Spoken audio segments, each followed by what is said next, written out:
Shalom, this is Rabbi Moshe Otero with Sephardic Kosher Supervision, and we're going to look at, in today's video, is any kosher certification sufficient? In other words, we become experts of registering and looking for symbols versus the actual status of kashrut in the restaurant or location. And I'm going to explain this of the implication. Now, while one of the largest kosher certifying agencies, there's several, by the way, you have the OU, you have Star K, and you have the CRC that tends to regulate any other kashrut agencies out there, which has become to a large extent a system of monopolies, which they basically prohibit any of the newcomers to be able to come on the scene unless, number one, you're well known within the circle of the kashrut powerhouse, or you happen to be of Ashkenazic descendant. And you'll see, just take a look of any list and you're going to see what I mean, that all of the acceptable kashrut agencies by majority are not even Sephardic. So imagine coming in with a Sephardic kosher supervision status that we've been in existence for many years now under Rabbi Abraham de Leon Cohen, who headed up the Sephardic kosher supervision in Florida, and we had other Sephardic rabbis on board as well. Of course, we are always open for that.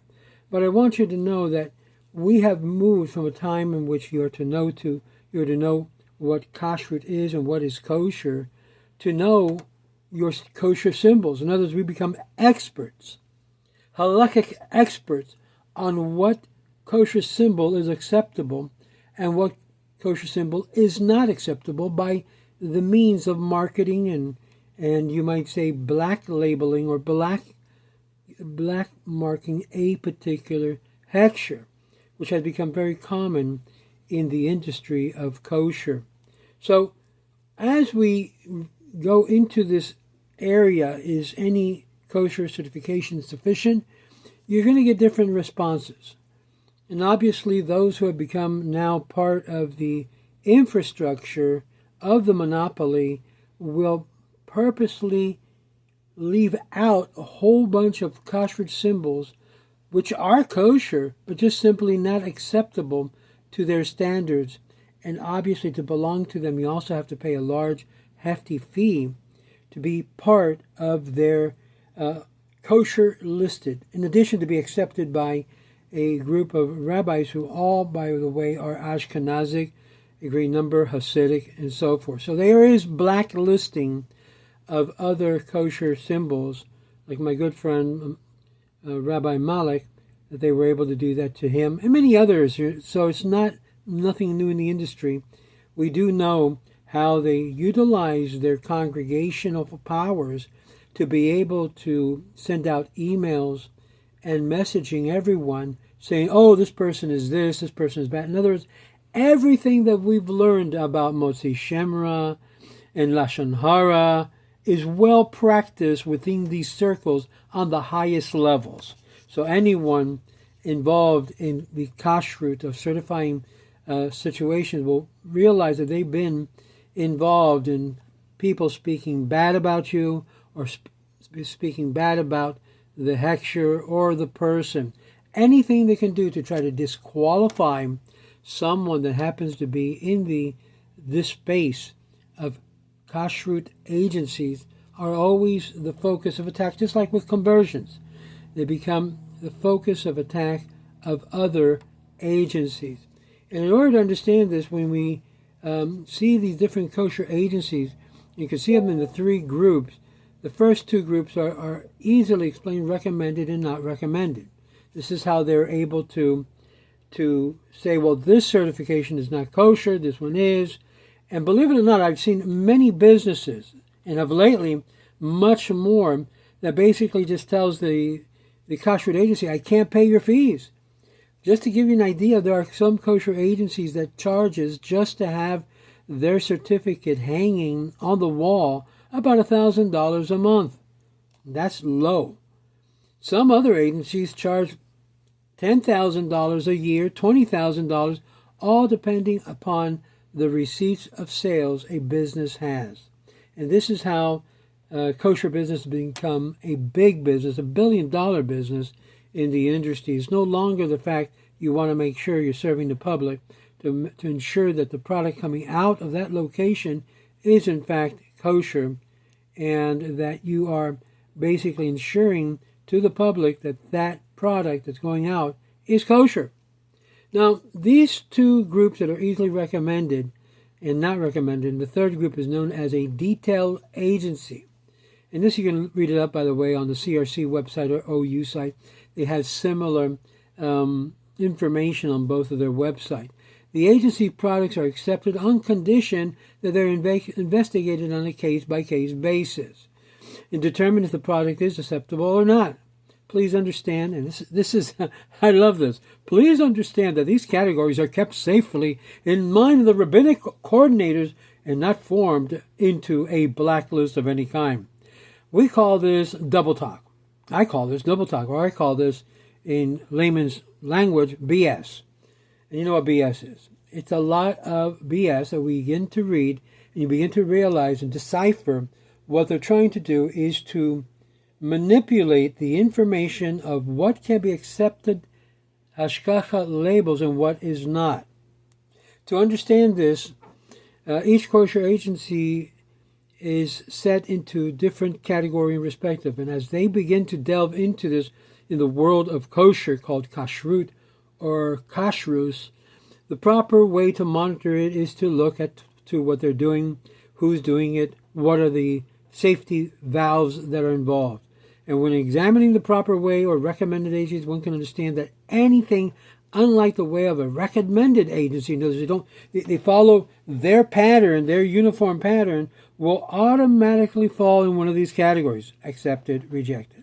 But even if a new kashrut agency falls in the same system, in other words, they follow the same protocols, that doesn't mean they're going to get accepted within the big brotherhood of kashrut agency. Nevertheless, these are areas in which we see a lot of discrimination taking place, because it all has to do with who is the rabbi that's issuing out the certification, and if we like him, or rather yet, do we accept his certification or not. Canned vegetables can also present a problem. They may also contain questionable ingredients.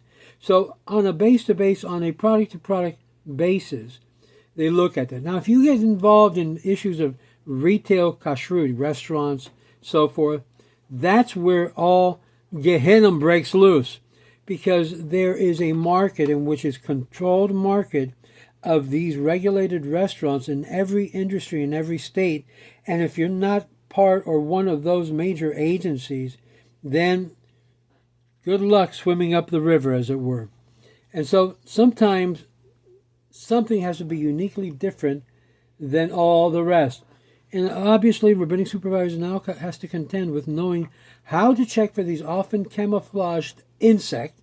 Now, this is a wonderful thing, because the halacha is very clear, but they've gone beyond the halacha to say now you have to look for a microscope and check every single thing. Everything that's living has living organisms. So, I mean, I've seen them where they have the light box. They check every single leaf to make sure there's not even one insect on there. And there are certain processes already laid in place that if you do it correctly, you should have no issues with having insects in any of the vegetables or products. But, like we've seen, a lot of agencies, they go to one extreme in order to cover up on another extreme. Let me give you an example. There was a restaurant, I'm not going to name names, that basically allowed and permitted for that restaurant to have both a dairy and a meat serving place. Obviously, there was no division, there's no separation, and there was no mashgiach. Now, this is one of the major kashrut agency here in Florida. And what did they do? Well, because someone ratted, yes, we do have what they call people who rat on other Jewish businesses in order to see them tear down. The guy who was the owner apparently bought a product that happened not to have a certification that was acceptable for the Kashrut agency issuing the certification. So he accidentally bought some products that were not considered by them kosher. It was like buying OUD for a Chalav Israel establishment. Oh, they pulled it immediately. Serving treif, and the business owner went through Gehenna just to try to save his business. And this is what we've seen is so disastrous, is so evil within the Kashrut power or agencies to be able to remove the certification. One thing, you remove certification, okay, we can't continue covering this company or this product because they had a violation or whatever. We'll give them a chance to rectify. It was done. Nothing further. Other incidents took place. Obviously, the Kashrut agencies have a responsibility to the general public. But when that power becomes a very abusive power, people begin to complain. People begin to realize that this is a joke.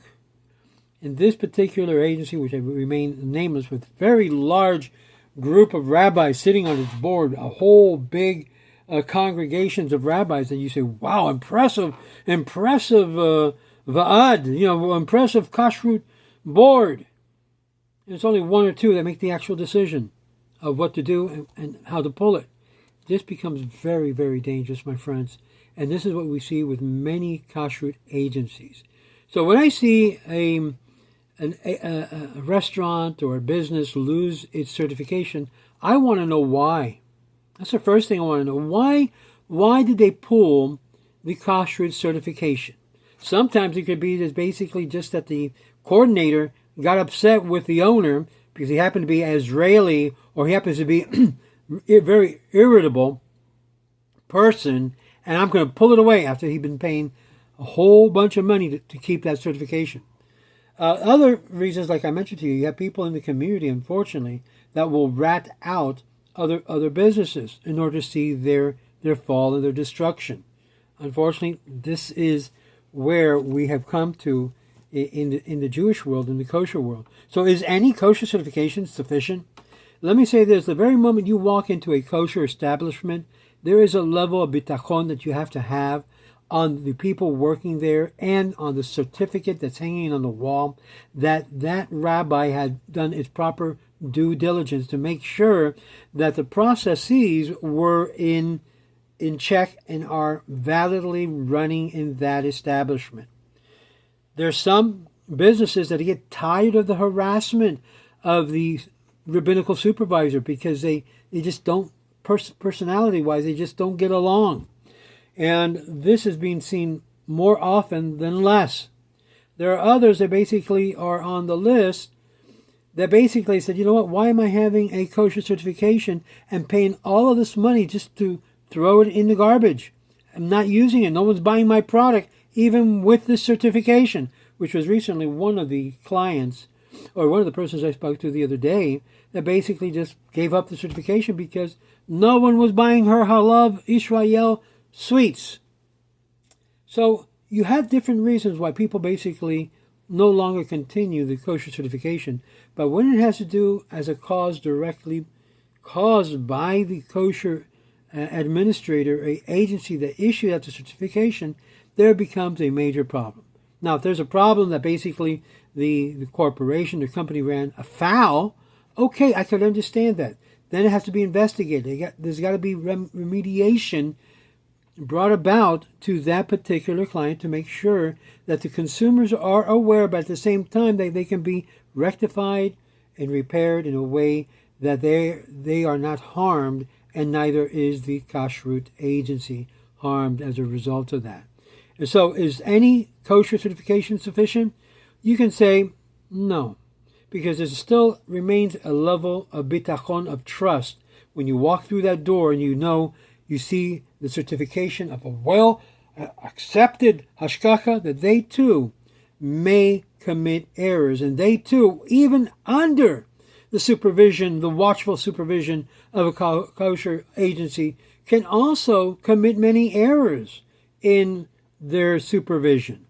And this is often the case more than they would like to accept and recommend. So this is the reason why, once you see, for example, one of the things I do with some of the manufacturing plants that we have, that we issued out a kosher certification, we do a full walkthrough. We take a look at all of the ingredients, not only in what goes into the food product and processes, but even things that perhaps have nothing to do with the food process. Like, for example, the detergents, the washing agents that they use on the premise, things that can contaminate the food that perhaps they're not looking for. And that has happened so often in some of these well-established kashrut agencies. So, for example, we have a company that basically all it does is repackage the product that they receive that is already marked kosher from OU and some other well-established kashrut agency, and he repackages it and put it into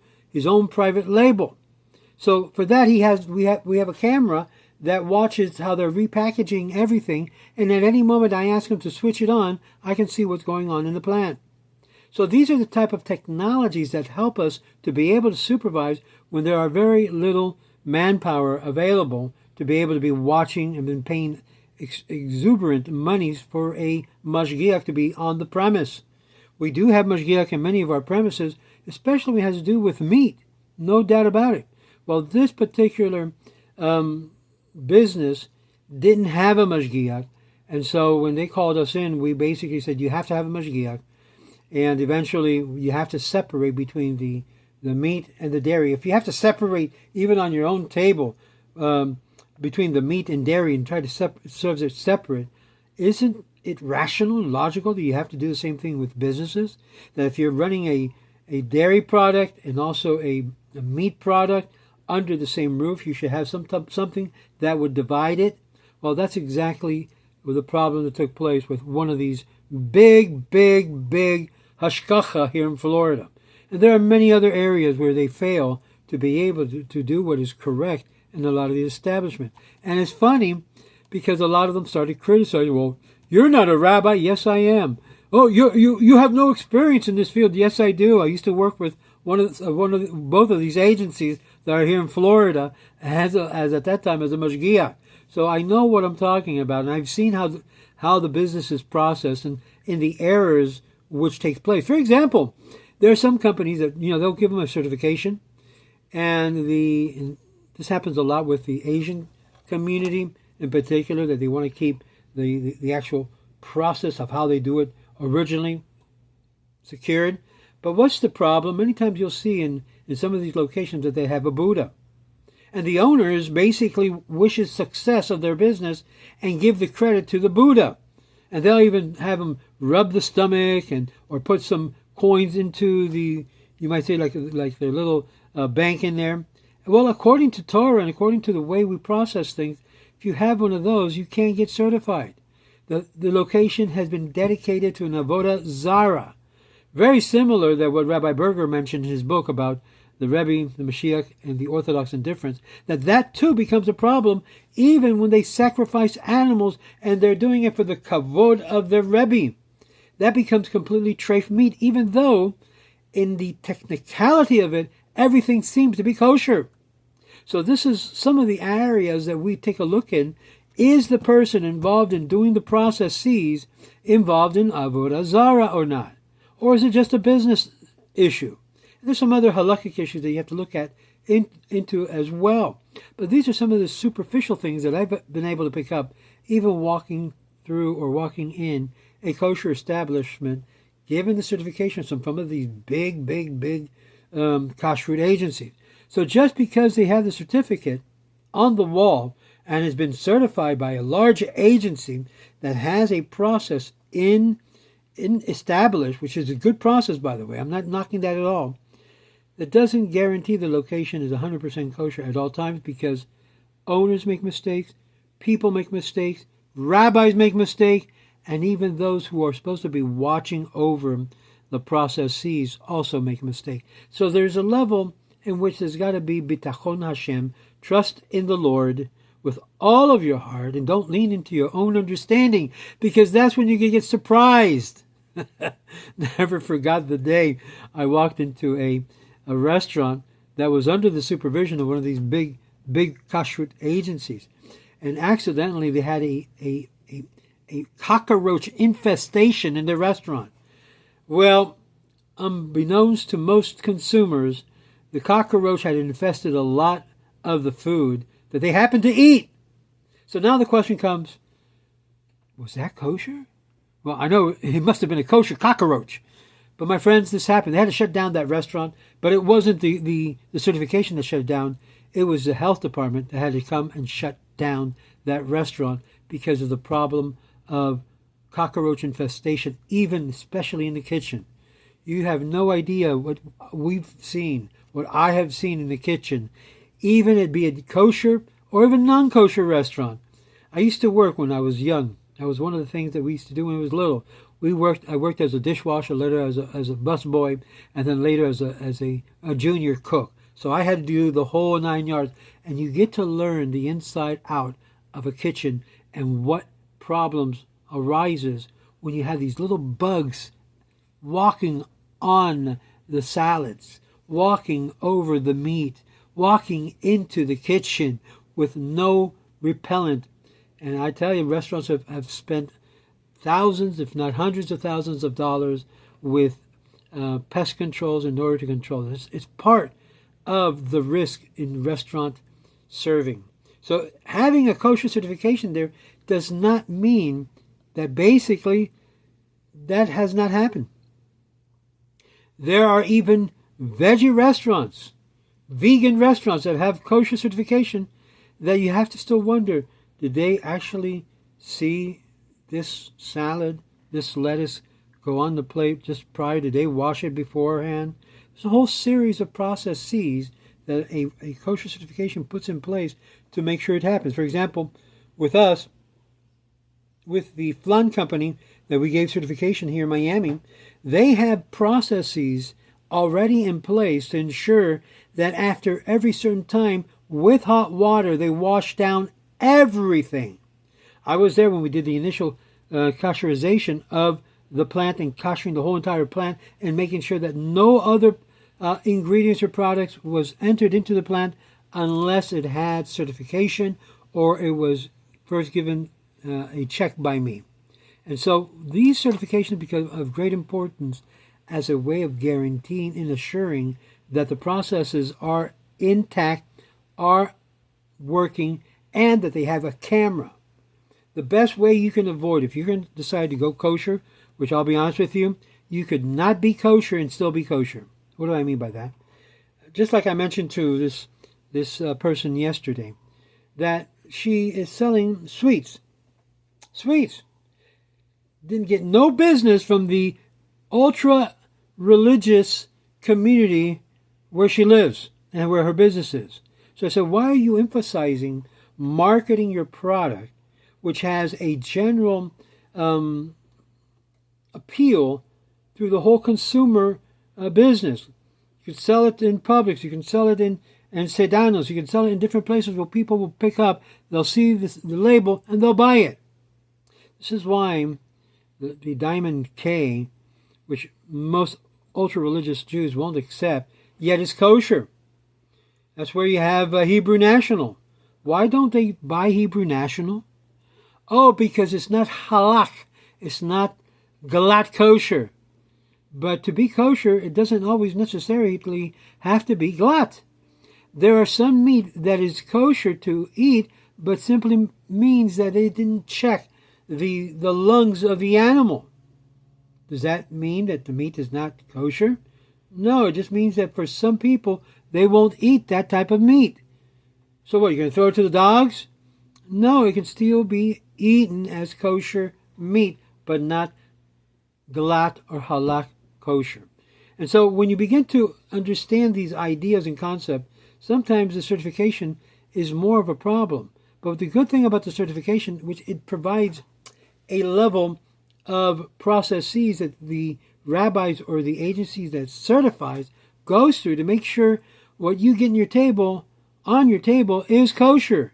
Either if it's stam chalav or chalav Israel or it's Like I mentioned before, it's kosher meat, but it's not halak meat.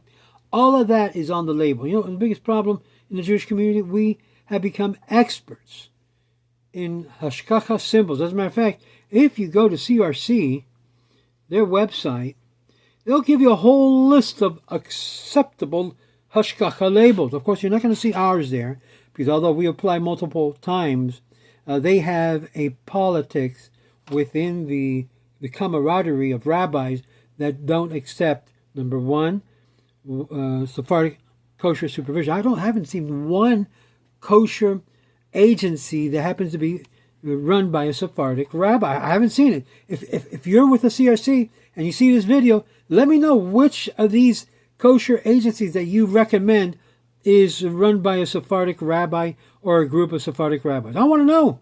I want to be able to take back my words and say, you know what, I'm wrong. But so far, every single one that they've recommended are not Sephardic. They're all either Ashkenaz or Chabadic or rabbis that are in the inner circles, as it were.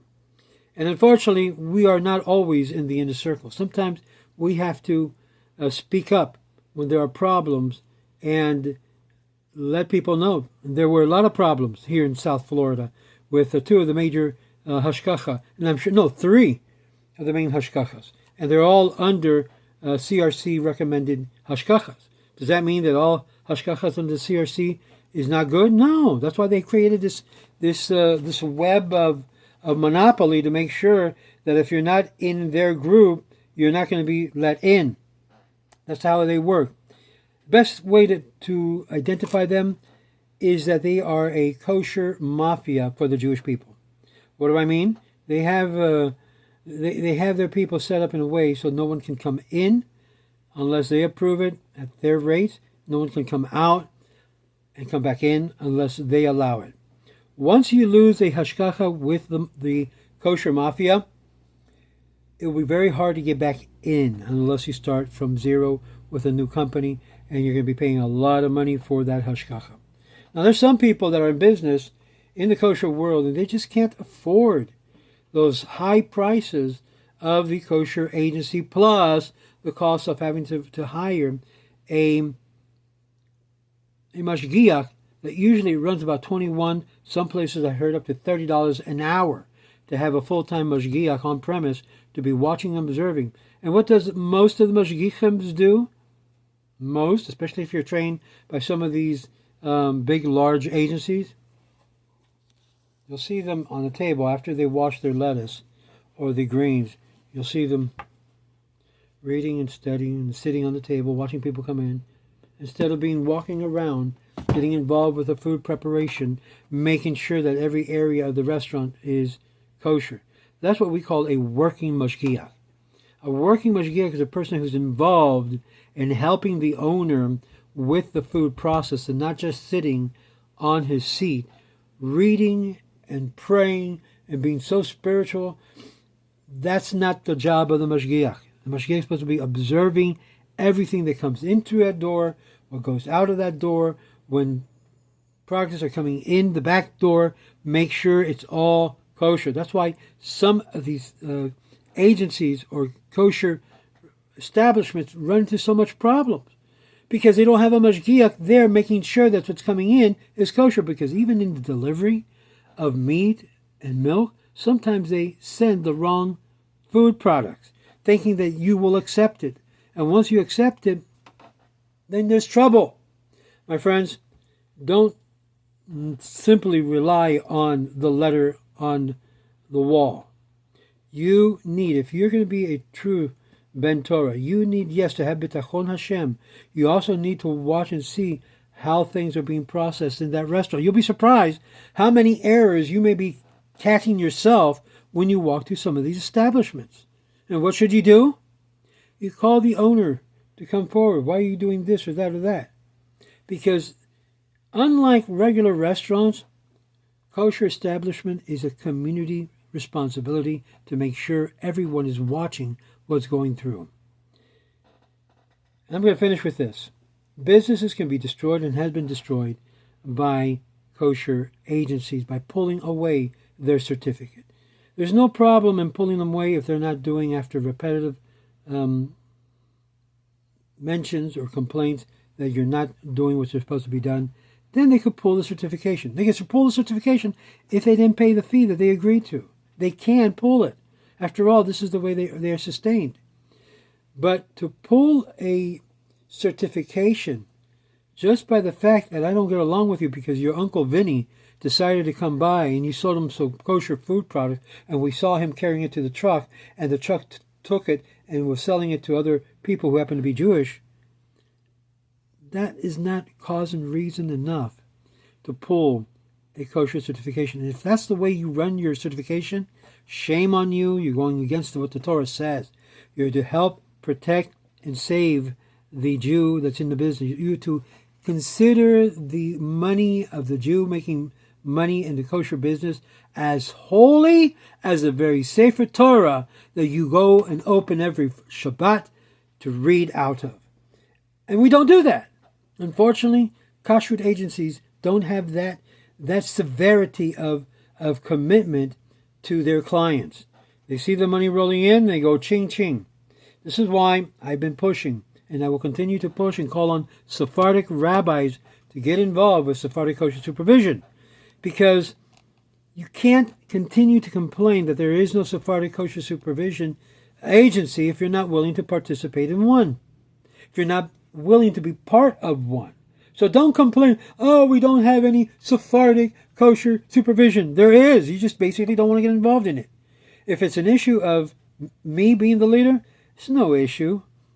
I'm more than happy to go down in order for it to go up. You don't have that in many agencies. You have a lot of ambitious people wanting to make a lot of money. Do you realize, my friend, out of the more than 280 restaurant establishments in Florida, South Florida, do you realize that 85+% of all of these restaurants are owned by Israelis who happen to be of Sephardic tradition? Think about that. This is why, unlike some other hashgachas that are out there that perhaps are accepted in New York, but not in Florida, when we came out with Sephardic kosher supervision, not now, but well over 8 years ago, when Rabbi De Leon was the president, and we had other rabbis on board as well as Rabbi Tank, Ovadia Tank, and Rabbi Biton from North Miami Beach, and a whole bunch of other rabbis. It was shaking the whole entire rabbinical establishment, because they knew that the majority of Jewish kosher stores were basically run by Israelis. If all of a sudden 280 establishments would just move away and take on a Sephardic kosher supervision that would be accepted, then you understand the real fear factor. This is why such big monopolies decided not to accept our hashgacha, because we have become a threat to the establishment. If we were accepted by the quote-unquote the establishment, I guarantee you most of the businesses that are in South Florida today would be under the Sephardic kosher supervision watch, and we would not run them as it's run today. Let me tell you one thing that I am proposing to do with God's help. The part of the back part of the animal, we all know, is usually sold out or sold to non-kosher meat businesses, because the Ashkenazi community and Chabad as well can't eat. They have eaten. I tell you this, I used to work with Rabashkin many years ago, and I remember they used to cut the back part and they would give it to the the inside group, the best, choicest part of the animal, where you get what we say in Spanish, el bistec palomilla, where we get the best, finest part of the animal on the back part.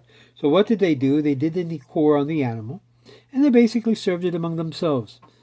However, this is something that Sephardim have always had within their choice of meat.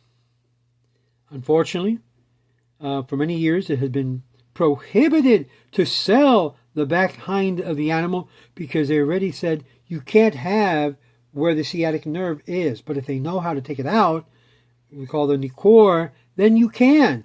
So what we're doing, and I'm working very with certain people, is to try to create that part of the business which is completely ignored by the majority of the kashrut agency. Imagine being able to have a nice bistec de palomilla, a nice filet mignon kosher, without having to pay a high price to it. So I'm working on this on the behind side, and be able to certify that part of the meat that is not certifiable by most kashrut agency. So with Hashem's help, and with those of you that I've spoken to, we can have it done here in Florida, where people can finally have filet mignon, they can have the rump steak, they have the hind part of the animal, and all that good, nice cut of animals that has been prohibited to us because of our Ashkenazic brethren say we can't have it. We can. The Torah doesn't prohibit that. So you can't prohibit what the Torah has permitted as long as you do it right. And we'll do it right. No doubt about it. Well, enough with my little sermon, as it were, but I wish you and yours to have a kosher Shabbat Shalom. And if you need kosher certification, just send me an email, rabbiotero@yahoo.com, or even better, send it to Sephardic Kosher Supervision @yahoo.com. Sephardic Kosher Supervision @yahoo.com. And let's quiet the murmuring, the Lashon Hara, and the Motzi Shemra by doing what God wants us to do, which is to do things right. We do that. This is why we are our brother's keeper. We watch over each other's business to make sure they're doing it right, not to knock them down, but to build them up and to strengthen them with halacha, not with murmuring and complaining and sending out letters to the whole congregation saying, these people are not kosher, or these people are not. No, they won't say that. They won't say not kosher. They'll say, it's not recommended. It's not recommended. Do you know how many letters goes out on a daily basis saying this hashkacha is not recommended, or these people are not recommended? Just go to any of the large, big monopolies and take a look at some of their literature. Then you'll realize what the real mafia is all about. It's not Mario or Luigi over there in New York.